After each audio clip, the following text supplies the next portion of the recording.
Radioiodine in hyperthyroidism. So how does this radioiodine act? So the radioiodine, it causes progressive destruction of the thyroid cells. So it can be used either as initial treatment or it can be used for relapses. That is, we give a trial of anti-thyroid drugs. If there is a relapse, we can use this radioiodine, or it can also be used as a primary treatment. So this causes progressive destruction of thyroid cells, but there is a small risk of thyrotoxic crisis after radioiodine. So what is the risk associated with this radioiodine? There will be a thyrotoxic crisis. So to prevent this thyrotoxic crisis, what we have to do is we have to minimize it by pre-treatment with anti-thyroid drugs. So for at least for 1 month we give anti-thyroid drugs, and then we give radioiodine, because if we give radioiodine, there is a small risk of thyrotoxic crisis. So there we should give a anti-thyroid drug and a beta blocker. It should be considered for all elderly patients and those for cardiac problems.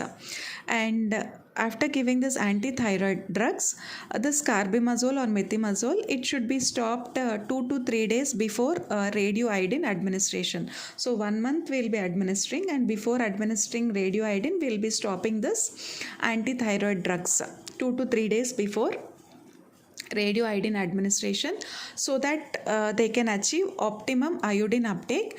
And after radioiodine they can be restarted 3 to 7 days after radioiodine. So in those who have this complications from worsening thyrotoxicosis, so 2 days or 3 days before we have to stop, and after radioiodine we can start after 3 to 7 days.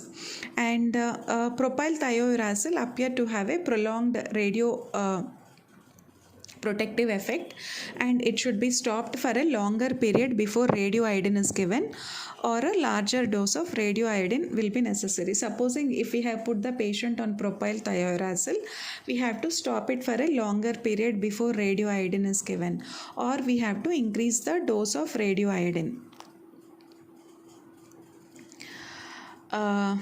So what is the optimal dose which causes hyperthyroidism? It is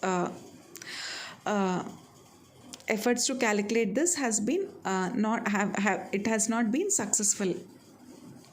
So some patients, after a single dose they might relapse, and so a practical strategy is a fixed dose based on clinical features, that is depending upon what is the size of the goiter, what is the severity of the thyrotoxicosis, and what is the level of the radioiodine uptake. So iodine 131, the dosage ranges from 370 millibecquerel to 555 millibecquerel, or 10 to 15 microcurie. So what is the dose of iodine 131? 10 to 15 microcurie. So most authorities favor an approach at thyroid ablation. So what they do is they want to totally ablate the thyroid, and we can give directly levothyroxine. And most patients ultimately progress to hypothyroidism over 5 to 10 years. And certain safety precautions are necessary in the first few days after radioiodine treatment. So we have to there should be some safety precautions. So what are the safety precautions? So need to avoid close contact with children and pregnant women. For how many days they have to be away from children? For at least 1 week.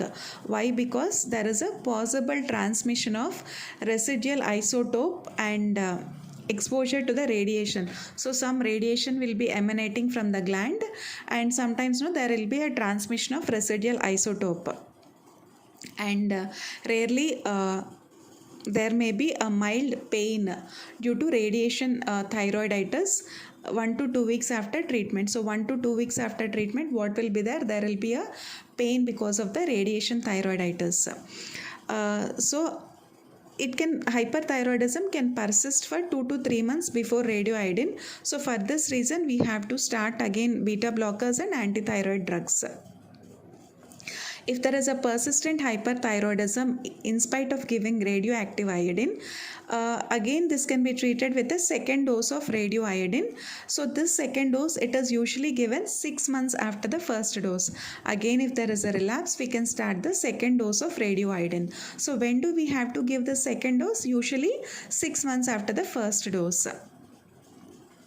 The risk of hypothyroidism depends on the dose. So the hypothyroidism is the risk is 10 to 20% in the first year and 5% per year thereafter.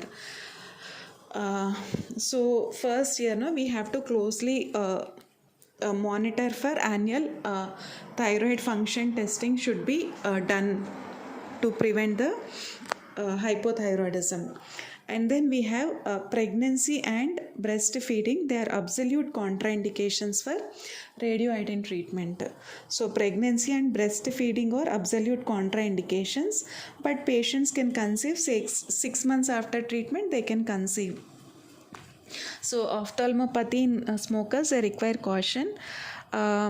If there is ophthalmopathy, we have to give prednisolone 30 mg per day at time of radioiodine treatment. So at the time of radioiodine treatment, if there is ophthalmopathy, we have to give steroids. We have to give steroids for at least over 6 to 8 weeks. It might prevent exacerbation of ophthalmopathy. But patients who are having this radioiodine should generally be avoided in those with active, moderate to severe eye disease. Overall risk of cancer after radioiodine treatment, it is not increased. So overall risk of cancer after radioiodine treatment, it is not risk increased, but many physicians avoid radioiodine in children and adolescents because of the theoretical risk of malignancy. Generally in active, moderate to severe eye disease also, generally it should be avoided.